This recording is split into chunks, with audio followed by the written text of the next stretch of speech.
Welcome back to Atlanta Diaries, the place where meaningful conversations with breakthrough women come to life.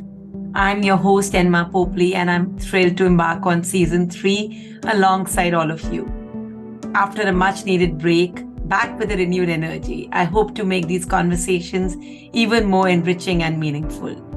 I do want to express my gratitude to all my supporters and cheerleaders who have introduced me to Atlantas who they believe deserve celebration and whose stories are bound to inspire others. I hope these stories will empower you as you create your own narratives, leaving a lasting impact on the world around you. In case you've missed any episodes from the previous seasons, do visit my website www.enmapopley.com. Your feedback is incredibly valuable to me. Therefore, please don't hesitate to share any suggestions or ideas you may have to further evolve Atlanta Diaries. My guest today is Mridula Jain, a visionary entrepreneur who reshaped the landscape of the shawl industry in India. Mridula's story began with a desire to challenge norms and create something extraordinary. She understood the allure of pashmina and tulle shawls, but also recognized their limited accessibility. This realization became an opportunity that set her transformative journey in action. Mridula embarked on a path of innovation, the journey that led to the foundation of Shingora Textiles Limited. Her influence reached international horizons as she showcased her creations at prestigious exhibitions. Closer to home, Mridula played a pivotal role by establishing the Shawl Club and Wool Association in Ludhiana, catalyzing change across the shawl industry. She was conferred with many awards, including the Mahila Udyog Ratna Women Entrepreneur of the Year and the esteemed Best Women Entrepreneur Exporter Award, every award a testament to her unwavering dedication. Mridula believes that God sends opportunities, and whenever opportunities came her way, she grabbed them. It is this positive approach that shaped her into who she is today. So without further ado, let's uncover how Mridula seized the opportunities that knocked at her door. A very warm welcome to Atlanta Diaries, Mridula ji. Hello, please, let's go ahead. Would love for you to share with us what were some of these opportunities which came your way and help you start your journey. I am plus 70 and I started my business journey 36, 37 years ago.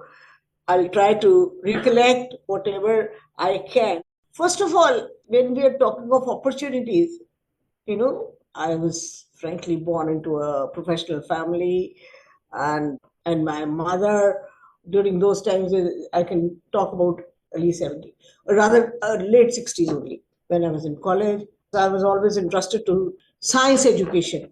Or she would not let me. She says, you join arts and home science college. Even though I had done wonderfully well in my high school, but when I joined, you'll be surprised. I found it really funny. For a science student, I don't think they can ever relate. I have written down somewhere that I found it stupid. What? Home science. So I went to the principal. I told her, look, I have opted for wrong subjects. I want to join my BSc with maths, physics, which was my favorite subject, frankly. So since my results were very good, so I was shifted very easily. Anyway, I did my BSc, and then I have been trying to ask my mother that could I do engineering? No way. Then after BSc, I asked her, can I do MSc? Again, no. So finally, because even though my father was always in favor of my studying, he would not let my mother even ask me to go into the kitchen to help her. That, oh, don't worry, she's studying, don't disturb her. He was like that. He was a professional lawyer. Anyway, so I ended up doing B.Ed, which I hated, and I got married. Finally, that was the sole aim of my mother, which she finally was, successful in getting me. The family was a business family, and they were very nice people. And since I was free, one of my neighbors, she was also, interested. Like, let's together start with the evening classes, English literature. Both of us started doing. It was across very near to our house, so we would just walk or drive and go to the classes. And as I finished my first year, I conceived, and my first son was there. And in between first year to second year post graduation, you can have only 3 years of difference if you're doing it private. So when 3 years to pass, I joined again. Humorously, I conceived, and I thought right in the beginning. So I thought I cannot go. It will be funny, going in the classes like that, and I stayed back. And can you imagine my professor, who's Mr. Kaushal, he came to my house and he asked me that, Mridula, you will not quit. You will keep on coming till the time you can, and I will provide you notes if you can't come. That Lovely. was Yeah. so wonderful. I can never forget. In a whole life, you forget so many things, but there are certain instances which are inborn with you. No. So that's how I went, and I was able to complete my MA second year also, and I did very well. Rather, again, another incident. My father was so happy. The day my result was out, he said, I want to throw a dinner party. I said, Papa, let's wait. No. He says, not today. So all of my in-laws, whosoever was there, plus my family, we all went out for dinner. And can you imagine? Next day, my son was born. Oh, sweet. Next day, my younger son. So if I had waited for the party to happen the next day, it would never have happened. So anyway, that is one instance. Now where I am coming to. Now, my son was almost 3 months only, the younger one. My sister, who was married to an army officer, she was teaching in this local school, Sacred Heart Convent, because her husband was in a non-family station. And suddenly she got a call that he is posted to a family station, so she had to leave and join him. Now the principal asked her, she cannot leave until she gives her a substitute. And this is where I say the opportunity fell into my lap. My sister just told me, Mridula, that's what they're saying. I said, come on, I will do it. She says, will you? I said, of course, why not? And I joined. And can you imagine, with a 3-month-old baby at home and with a small maid to help out, even though my mother-in-law is a very fine lady, very old, but she would stay at home, and I joined the school. But it was too much, Within 3 months, I realized that this is not right for the child. So I resigned, but they told me to carry on for another 3 months. So what happened that after 3 months, since my subjects were so good and the students whom I had taught, they got so much with me, they started coming to me for private coaching. One step into another.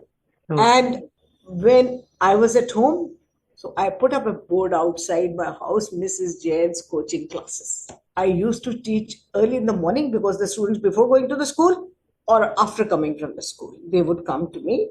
I would take 3, 4, even I had taken even 5 groups also. And now I think there are a number of industrialists of Ludhiana whom I have taught who were my students at that time. So that was a wonderful time. I really loved it, enjoyed it. So that was one opportunity into another.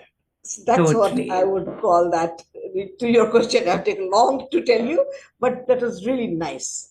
How it ended up my being a teacher and then doing it for 10 long years. What is standing out for me is that the founder of Shingora Textiles Limited, and after so much of acclaim and recognition, yet this beautiful experience, lighted you up and brought such a big smile to your face. So I can totally see that passion in whatever you did, whether it was industry now or, like I said, teaching earlier. So, from teaching to tutoring, and I see how that sort of opportunity came your way. Was entrepreneurship always on the cards, or was it again happenstance or just a complete coincidence? As my elder son, I'm continuing the whole thing. He was in class 10, the younger one in class 7. So the boys were big enough to take care of themselves. That was the time I told my husband, who was actually an army exporter, military army exporter. He used to make uniforms for the army. That I also want to work out of. No more sitting at home. That's what I told him basically. And Ludhiana being a wool hub, and one of my own nephews, he was a trader in woolen yarn. And he only said that Chachi, that shawls is a big thing. I am giving yarn to this and this person. Suddenly it struck me, yes, this is what it is. Because for knitwear for me was more masculine, more this thing, even though Ludhiana is basically a knitwear town. But when we thought of shawls, that time, what we used to buy was either from Kashmiris, the shawls or some pashmina we must have bought something, or very basic plains. But we had never seen anything fashionable. And frankly telling you, right from the beginning, from my school days, I was kind of very, very fashionable. So for me, it was a fashion item. So suddenly I stuck and I told my husband, okay, I will do shawls. But then without ABC of anything, how to do it, I wanted to study or wanted to know that it is only woven on handlooms. And my brother-in-law, he was associated with Mr. Vidyasagar Oswal, if Oswal patriarch, the eldest of the Oswal brothers. When he said Mridu wants to do some shawls, he was just sitting around, they were together in business. He said, come on, I have handlooms lying in my warehouse, why don't you take them? Wow. 8 handlooms were gifted to me by the Oswals. I love that. So that is my beginning. And what I did was, handlooms came in, and we looked for the master craftsman. That also one of my brother-in-laws who was into making tapes, tapes on handlooms. He asked his men that somebody who knows handloom weaving, please send him. So that person was also very fine. He came over, and I actually went to the market and looked for books. And handloom is weaving, kulu and all that. So I looked for cross-stitch embroidery books. From the cross-stitch embroidery, I picked up the patterns and tried to weave them with the help of course, the labor and the craftsman. That's what we did. And also we made plain pieces, and on that, I tried to do the local artisan, the handicraft things like pulkari, mirror work, tie and dye, hand painting, because I got hold of different people from different states. Like from Bhuj, I got tie and dye done. From Gujarat, I got the mirror work done. Means those kind of things. So I made a collection. So it was a comprehensive collection. And then how do you go about it? It was told to me by one of my husband's friends that you go to Delhi and you book the order, you display your sample set, you call the buyers. That is the system. Okay, so my husband, of course, went along with me. This is my first challenge. And he said, tell me, what do you want? He was asking me. I said, come on, if I get an order of 10 lakhs, okay, we'll come back. Huh? That'll be very good. And when we called our customer, the first order that I wrote down was more than 10 lakhs. Wow. So that was my husband said, do you want to go back now? I said, no, I don't want to go back. I like to. So anyway, that was just the beginning. And every year, then my sales started to double up. But it was just the handlooms. Now, I started in 86, 87, the beginning.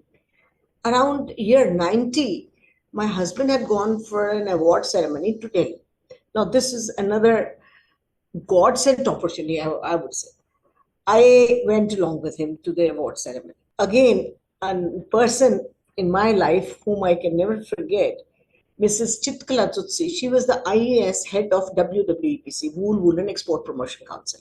So after the award ceremony, when I just happened to interact with her, very fine little demure lady, is that all the awardees are knitwear people.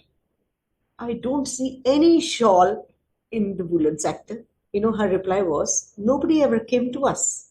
I said, okay, here I am. Then she said, what do you want? Now this was, what do you want? I would like to travel to Europe. I would like to portray my product to European countries. I said, okay. So I was sponsored by WWEPC to travel to Europe. And of course, my husband accompanied me. So we traveled to France, Belgium, Germany and all that, the 6 Western countries, Western European. But my report when I came back was, this is not the way. Because going to somebody's office and showing the product is not the way they want to buy your products. So it is better to go through an international fair. So I wrote in my report that this is not right. We have to go through an affair. Then she asked me, which fair do you want? So I opted for Prêt-à-Porter Paris. Luckily for me, the government granted that. It was because of her, and a stall was taken up by WWEPC in which three people showed their collection. That was the beginning of exports. I think they sponsored us for 2 3 years. Then we started to get our export orders, and then after that we started to do it on our own on Shingora's platform. So that was the beginning of exports for, I would say, the whole shawl industry of Ludhiana and Amritsar. And now, again, without even your asking, I can tell you that how different challenges happened across. Since I was into exports, what I realized was that when we were doing it on handlooms, we were never able to finish the orders. Sometimes one shawl, one design takes 7 days to be made. But our constitution, textile constitution, was that shawls were reserved for handlooms. So that's when we formed our own shawl club. I was at that time I was the vice chairperson. Of course, later on I became the chairperson, and then I was the chief spokesperson. So I started interacting with the ministry, with the handloom commissioner, and with the textile secretary. So almost you can say 3 4 years we kept on and on with our case presentations, different meetings, and everything. So finally, at the end of it all, we were successful in getting the Reservation Act amended. Frankly, the amendment is worded by me now because we did not want to let the handloom sector also feel segregated or feel, it should not be hampered anytime. So all the ethnic, all the, Naga shawls or Kulu shawls, all were reserved for handloom. But whatever we could do was for modernization, we could use the electronic or the power looms also. So you were truly a trailblazer in the shawl industry. God is great. And at the same time, I was actually novice in this particular industry. So I had sent my elder son to study textile in the US. He was also interested, so he went. Rather, for his ticket, I told my husband that I'll sell my bangles, don't even worry, and we'll send it down. And my gold bangles, my wedding bangles, we sold it. I've not even bothered, and I have never remembered that thing. But that was what we wanted to do and send him off. He studied in the University of Kentucky in the School of Textiles and another industry. My father said, now that you're sending your son, he will not come back. I said, don't worry, Papa. So I kept on connection with him, even though there was no fax, no email, no nothing. So we had to book a call, and maybe because of my continuous engagements with him, that he finally came back. And when he came back, Government of India had implemented a technology upgradation fund, which is called TUF, for specifically for textile industry, where you could import all the machinery from outside, and they would give 5% subsidy to the importer. So things fell in place. That is what I call the opportunities in life. No? That he came, TUF was implemented, Handloom Reservation Act was already in place. So with his knowledge of technology, he started importing, and we were able to shift to a bigger size factory, and we started to import technology. And my younger son, he went to study finance after his master's here in economics. He also came back. Again, another challenge from my father. Now he'll not come back. I said, don't worry, Mama. If God knows what I have been able to do, so my sons also understand. And both of them came back, and the younger one went into setting up all the ERP systems, the SAPs of the world, and all the technology, the modernization. Mridula ji, let's shift gears a little bit. Even if I don't want to stereotype, the Punjabi culture has gender biases, has cultural biases, and it's a reality, right? Maybe more conscious and even unconscious. So share with me what kind of challenges or biases did you go through? Maybe not in your family, but maybe in general. Right from the beginning, maybe I am born like that or brought up like that because my father was such a hardy spokesperson that I took it from him, maybe. That since I started my journey, first of all, in my family, my husband gave me full support. My brother in laws, we were a joint family. They were also, in that sense, very modern. When I started working, they were very happy. My mother-in-law, who was a very old lady, she had 8 kids, and my husband was the youngest. Still, she was a very fine lady. Means, matter of chance, luckily for me, I never got that kind of feeling ever. And now coming to the business community, you know, right in the beginning, I still remember out of 400 people in a meeting outside, industry meets, I might be one at that time, just one person. But there were two, three ladies who had started working. And maybe I was a person who was very vocal and who would not hesitate to say whatever you want to say. That has continued with me throughout my life. Of course, at home, I do realize that with your husband, even though he was very supportive, and I had to look at my family, my sons also. I always tell the girls whom I, sometimes address that in our own life, we must have our priorities set up. If our priorities are set up, I don't think anybody can put any finger on you. Like, I knew my sons needed me at the time, so I was there for them. When they went out, I also went out. And then, my elder son who went to Kentucky, he got friendly with a French girl. And I told him, okay, if you want to marry, let her come to us and stay with us for 3 months. If she's okay in our atmosphere, we'll be happy. Can you imagine at that time, even my friends would have made such a scandalous thing that a girl coming to a boy's house, staying with them. But I was very open. So I would not let anybody point a finger at me or at my actions because I have to be very practical. If you are practical in life and you go the straight way, I think God is always with you. Now we are at an age that I am trying to give back to the society without even thinking. I am chairperson of Police Public Foundation, and there's one Let's Clean Ludhiana Foundation. My husband sometimes tells me now, oh, you don't have time for me because you're always doing something or other. This age, you want to do your own things, no? Of course, you have your own life. We've spent 50 years together. So, I mean, there's always ups and downs in life. But touch wood, God has been kind. You mentioned that you had to go abroad for your exhibitions. So, how did you navigate that journey? One time when me and my husband were booked to go abroad, matter of chance, we were building a house, and during the construction, my husband fell down and he broke his spine. So he had to be in bed. And matter of chance, we were booked after 15 days. And then I told my son to come with me to Paris Fair because our fair was booked. We had to go there. And my parents stayed with my husband, and my son went with me. You know, that's where I say that God sends you opportunities, even though it was tragedy for us, my husband falling down. But when I took my son, who had just come from US after his studies, when I took him to Europe with my trip, earlier when he had come, he said he doesn't want to do shawls because he had done a project there for lingerie in the US. He says, I would rather make lingerie. But when I took him to the fair, he was with me. When I met the buyer and how I interacted with the buyer, for him, it was glamour. It was, how I was able to handle everything.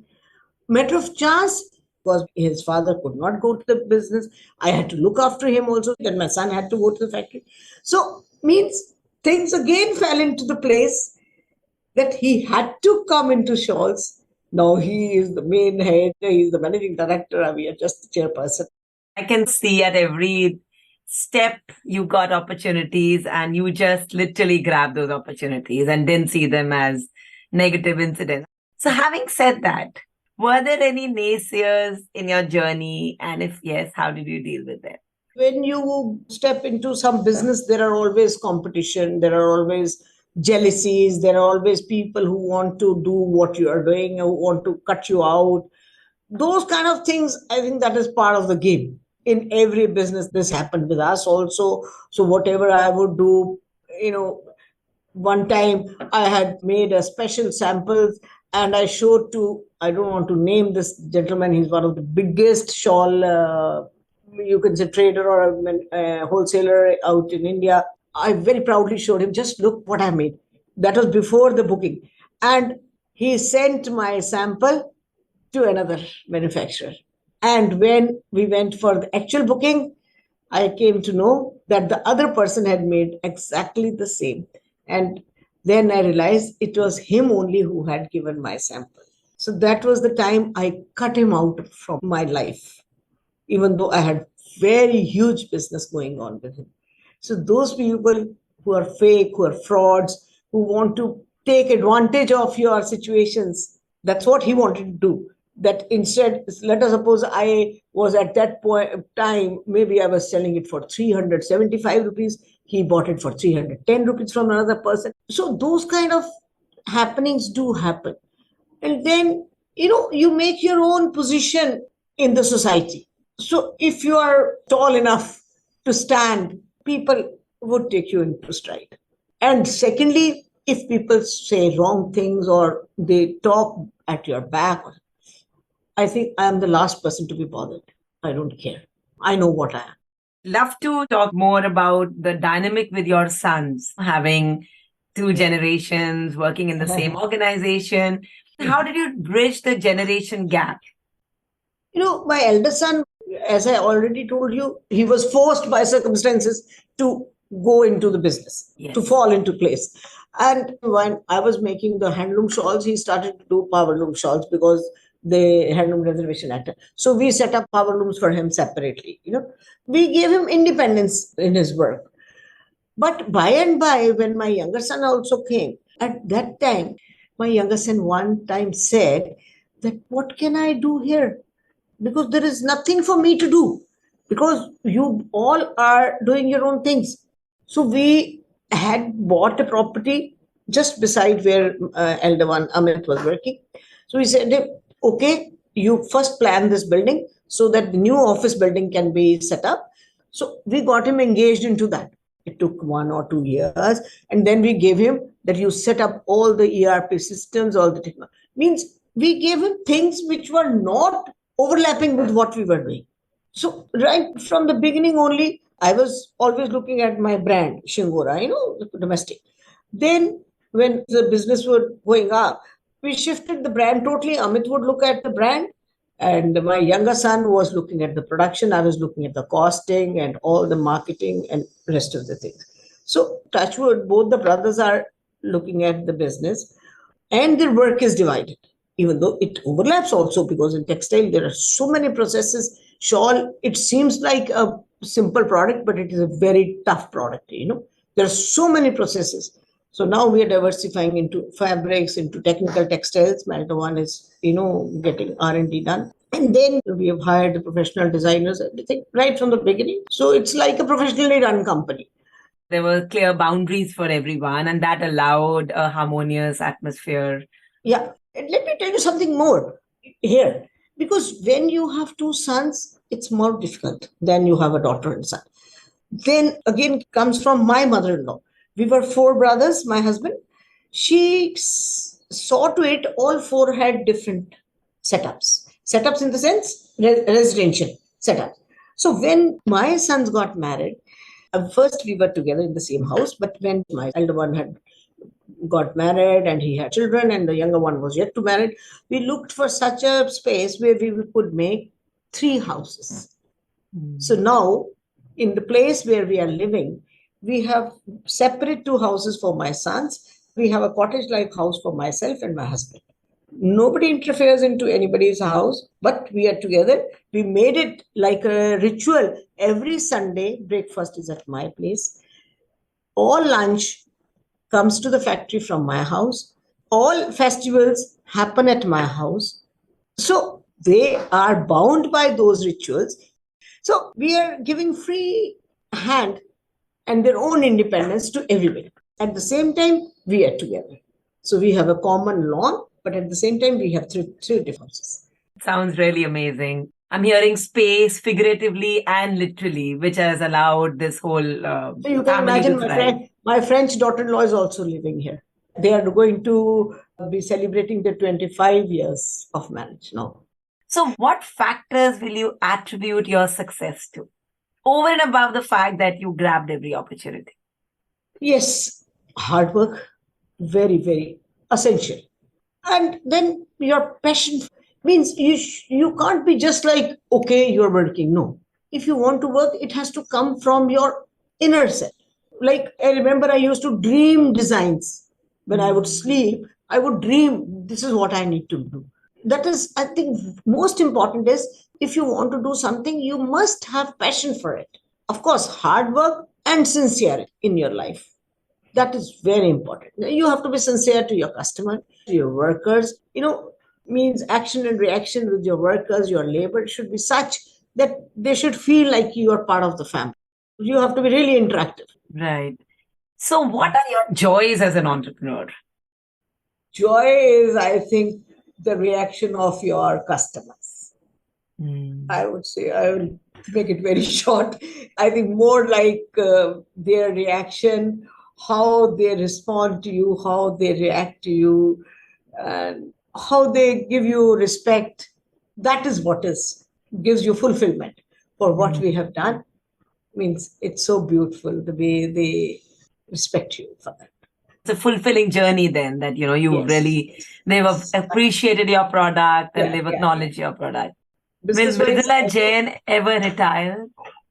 almost our kids have told us to retire, but they want, mom, why do you need to come? Why can't you stay at home? Yes, we were out for 1 month to the US for our holiday, but staying at home is not my cup of tea. Rather, I'm worried. Now we have long weekend. 15th August is a holiday, so I am already thinking what I'm going to do at home. So means it is the way you build up. No, you're used to your cook making your food. So now go home, read a book, or watch Netflix and watch your serials. My husband is very fond of gardening, so he's busy with his gardening. So those are outdoor things we do. That's all. So that's now our retirement plan, I could say. Of course, we do see to it that we are part of the factory as well. So, I want to shift gears a little bit. Any mistakes or setbacks in your journey? And if you had to look back, what are your learnings? Setbacks are, it has been very hard these couple of years business wise, before COVID and before of the fashion industry. Now my sons have been looking after this, and my approach to business has been totally different. I was working in small quantities and making profits. We build a lot of properties, but the younger generation, they want to do volumes, and the volumes don't give you profits. Rather, sometimes you don't even know the factory is going into loss, and the volumes have actually done the opposites. So those kind of things, but they are taking care. Of course, there were losses in the company, and we had to sell off certain properties. But then my sons also said, mom, why did you buy the property for us? No, okay, now that it's gone, don't worry, we'll make them again. They're also positive. They don't feel bad about it. So means whatever investment was done, it has gone back into the factory. If we sold it and invested back into the factory, so it doesn't matter to them. But those are different styles of working. My style was different. Now their style is different, but I don't interfere because it is now their baby. They are working as per how they want to do their job. I don't interfere now at all, neither my husband nor me. We can give them advice. We can just directly or indirectly, because the generation is, because they are also now in their late 40s, and the elder one is going to be 50 also. So it's not a good time for us to dictate to them. So we have to be at our own space and let them run the show. This is very interesting, So, this journey of letting go and handing over the mantle to your boys. I'd love to talk a little bit about this. I think I have ample what I have done, and I have worked hard for it. God has been so kind. It's what do you need in your life? You need clothes, you need jewelry, you need house, you need food to eat, you can travel, touch wood. And so I don't think I need to hold on to everything. We give it to the kids, let them do. And their kids, I don't even know if any of them will come back into our business. So what do you say? Nothing, you can't say. So it is their own life. They have to make it. There must be a team reporting to you earlier, or everybody must be coming to you for advice, for help. So how did you navigate that journey of saying, okay, it's not me now, but it's Amit and your younger son? I think we let it happen organically. Now also the kids made everything technologically so advanced. Like I would do all costing by hand, but then it went into the SAP system, went into automation. So now it just comes to me that just check that is it okay. I find faults because I know the product by heart, but still it has come organically. Automatically things have moved from one space into another. So I think that has been good. There has been Does no it clash in certain units. There are clashes when one generation to another. Touch wood, till today we are all okay. Yeah, I mean, I've worked with so many clients where the whole challenge is about, the founder saying they don't do it right, or, there's a tendency to micromanage. That's why I was very keen to explore on how did that transition happen. Who has been your go-to person? Was there any mentors in your journey? Where would you share your challenges? Because as a leader, I understand it's not easy to talk about difficult times to everyone. Will be laughing at me that I am role model of myself. Nobody, because my line, my endeavor, my entrepreneurship was never like that in our city. Of course, when you look at women who are working like Kiran Bedi and all those people, you look at the women who are at the top, but at the same time, you read about Chanda Kochar now, she is so much in mess. Means you read about women who are doing very well in life. But as a role model, I don't think there has been anybody whom you think that you followed her. I think followed myself, my instincts, and my work. So, if you had to turn back the clock and talk to your 18-year-old self, what would you tell her? At that age, I was always enjoying myself as an 18-year-old, fashionable and doing whatever you wanted to do, reading books. I think I never left any book. But as an 18-year-old, life is full of fun. Would you do anything differently? I don't think so. Nice. Okay, this is Yeah. great. So, Yeah. Mridula ji, since Atlanta Diaries is a place where aspiring women leaders learn and unlearn their definitions of success, what are your parting thoughts for these leaders as they transition into larger roles? Be sincere in your thought process that this is what you want to do. But first, have your priorities right, that this is the time I want to do this. And then the next. Don't ever let your family suffer because you want to build a career. Okay, careers are very important, but not at the cost of your family. Love and family is the most important. They are the ones who hold you tight. Money and everything is secondary. So, of course, you have to make your own individuality. We are daughters, we are mothers, we are mother-in-laws. Women is multifaceted role. And then we want to make our own individual self also. But let's not do it at the cost of losing out to the main relations in life. God has made us a beautiful woman. So that role should never be forgotten. Thank you very much for doing this conversation, and I'm sure it's going to inspire a lot of listeners. Thank you so much, Emma. Thank you for being a part of this incredible journey with Atlanta Diaries. I have had the privilege of hosting guests who courageously shared their most vulnerable selves with me. And even if only a small segment of these conversations can champion the journey of one person, it will be worth each and every moment. And together, we know we can create an even greater impact. So I do have a humble request for you. If you found value in these episodes, please consider sharing the podcast with your friends, family, and on your social media. I would also love to hear your thoughts and will really appreciate if you could take a moment to leave a review or rating. See you next week for another inspiring journey on Atlanta Diaries.